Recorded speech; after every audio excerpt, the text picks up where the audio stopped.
Mayor, you got a couple communications tonight? Yep, Mr. Chairman, thank you. Item 5A is to replace two resignations. One was from the Masco departure, Jeff Borka.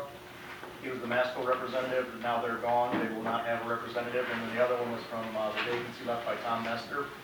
So they are Jamie Roth and Anthony LaDuca.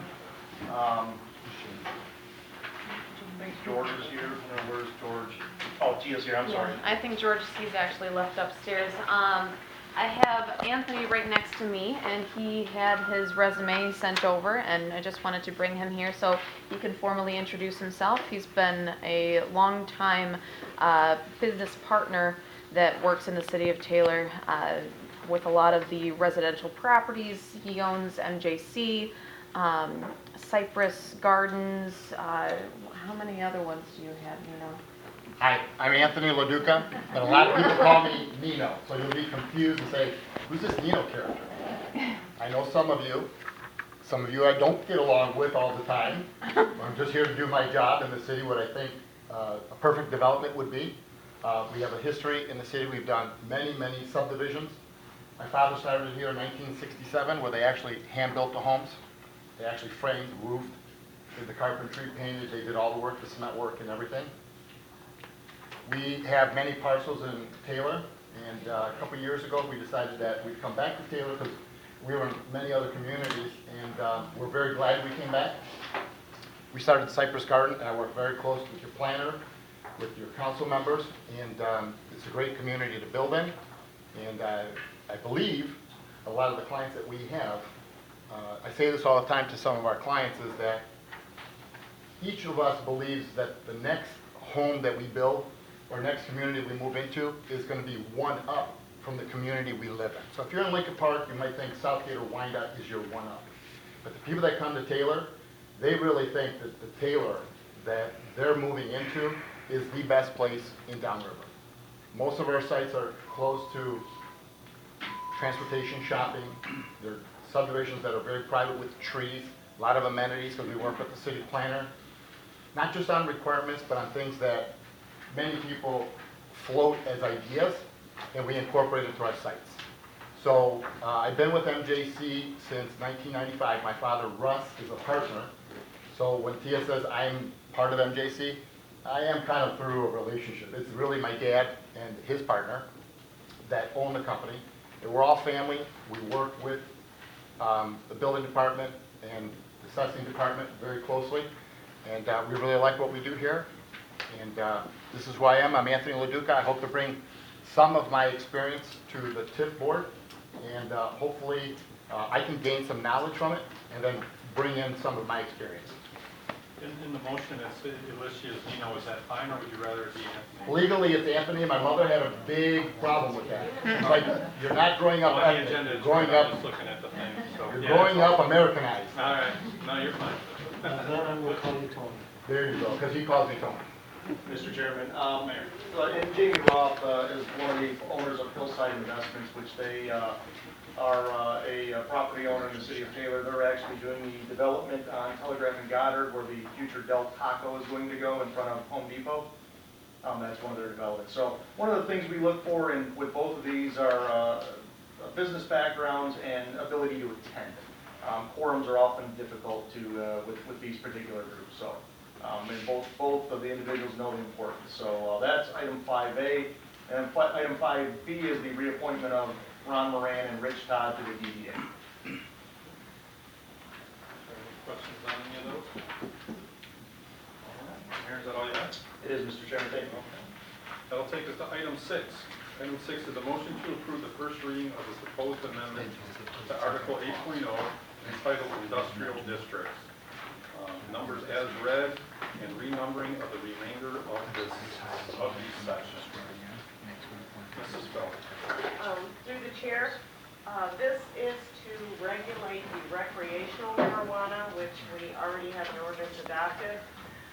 There was some question as to some of the language in it, and it being specifically for medical marijuana. We have taken out all the references to recreational. They've been removed, and it is strictly for the medical marijuana to permit them in the I-1 and I-2 zoning districts. Okay. Is there any questions on that? Okay. Item 7 is a motion to approve WCA Assessing Services for Assessing Services contract to expire December 31st, 2020 in the amount of $332,500 funded through General Fund Assessing Department. Mayor, did you want to just kind of go into that? Yeah, Mr. Chairman, I have Aaron and Doug that are here. I'm going to let them, if you're okay, give a little bit of an overview. As you know, our level 4 assessor left a few months back. Prior to his departure, we have had the job posted, I think for Sheila, 12 months, something like that. We did interview one level 4 candidate. It was not somebody we were necessarily interested in bringing to the city of Taylor. So we put this out for bid, and WCA, I believe, was the only organization that submitted a proposal. There were a lot of questions. I know Councilman Ramnick submitted an email yesterday. If it's okay, I'll turn it over to Doug and Aaron and allow them to answer some of those questions. Sure. Thank you, Mayor. Chairman, my name is Aaron Powers. I'm one of the managing directors and partners of WCA, and I have Doug Shaw here as well. Doug's also the partner here at WCA. And then additionally, we have Jessica Gracer. Jessica's one of our management services staff and would be involved with the city of Taylor if, of course, our proposal is adopted by the city. WCA has been in the business of providing cost-effective assessing solutions for 37 years now, ever since 1982. Currently, right now, we are providing assessing services for 23 of the 43 jurisdictions in Wayne County. We also provide assessing services for the city of Kalamazoo, as well as other jurisdictions in Oakland, Washtenaw, and Monroe County as well. So we have an organization that provides services for a number of different size, as well as different types of jurisdictions of similar size, as well as much smaller and much larger. We employ a number of certified assessing individuals. We have 3 level 4s on staff. We have a number of level 3s, number of level 2s, all throughout that whole gamut.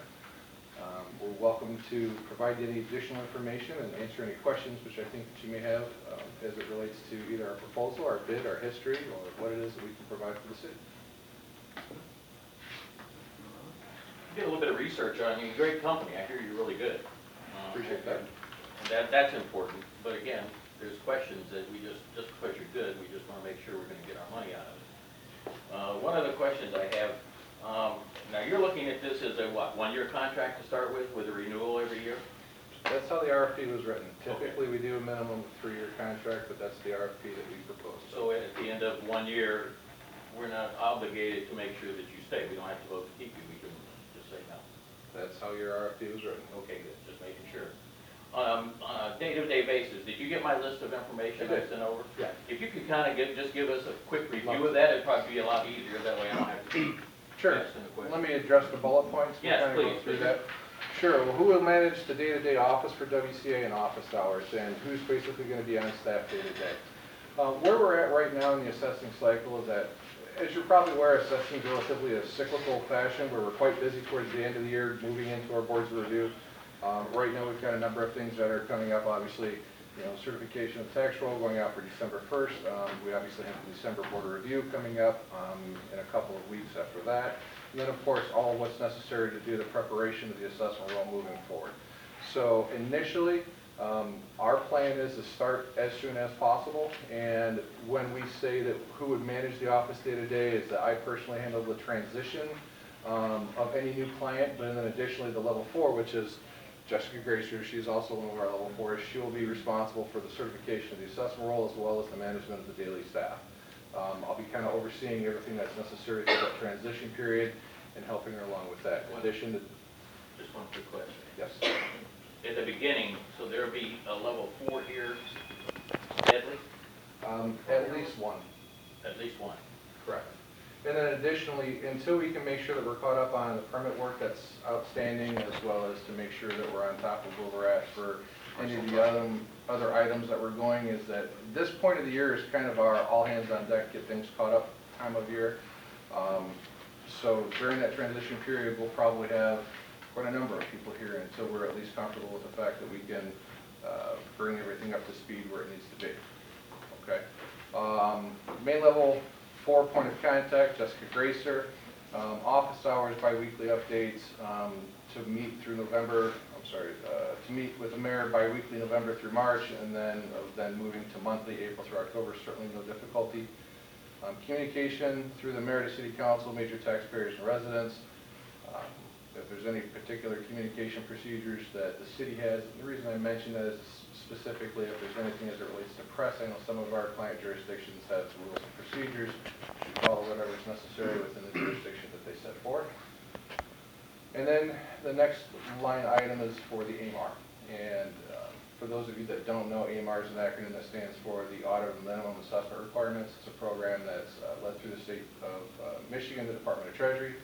And essentially what this program is a audit that's prepared on every single jurisdiction throughout a county in a particular year. So Wayne County is chosen for 2020 to be able to be the recipient of the AMARs. So the role in which we're preparing right now will be the role in which the state of Michigan Department of Treasury will audit again in 2020. So the last time I believe that Taylor underwent an AMAR was 14, and we've went through numerous AMRs. I think we've done it probably 35 times as a company before. Actually just concluded all of our clients in Washtenaw County last year. So yes, you're scheduled for the 2020 tax roll. The immediate AMR review with corrective action plan. We don't actually know where you're at with your current corrective action plan. We know that a corrective action plan has been adopted and agreed to by the state. We've had some conversations in the past with administration, so we have an understanding of where that's at. We don't necessarily think that it's going to be any difficulty to move forward with the corrective action plan from the prior AMAR, but we're very much prepared to make sure that we can be in substantial compliance moving forward for 2020. AMAR is kind of like an audit. It's kind of like an audit letter that you may get from your financial auditors. It's typical to find something on a particular AMAR plan. It's how we process it afterwards, make a corrective action plan that's adopted by the state and accepted by the state and move forward from there on out is the process in which we've undertaken.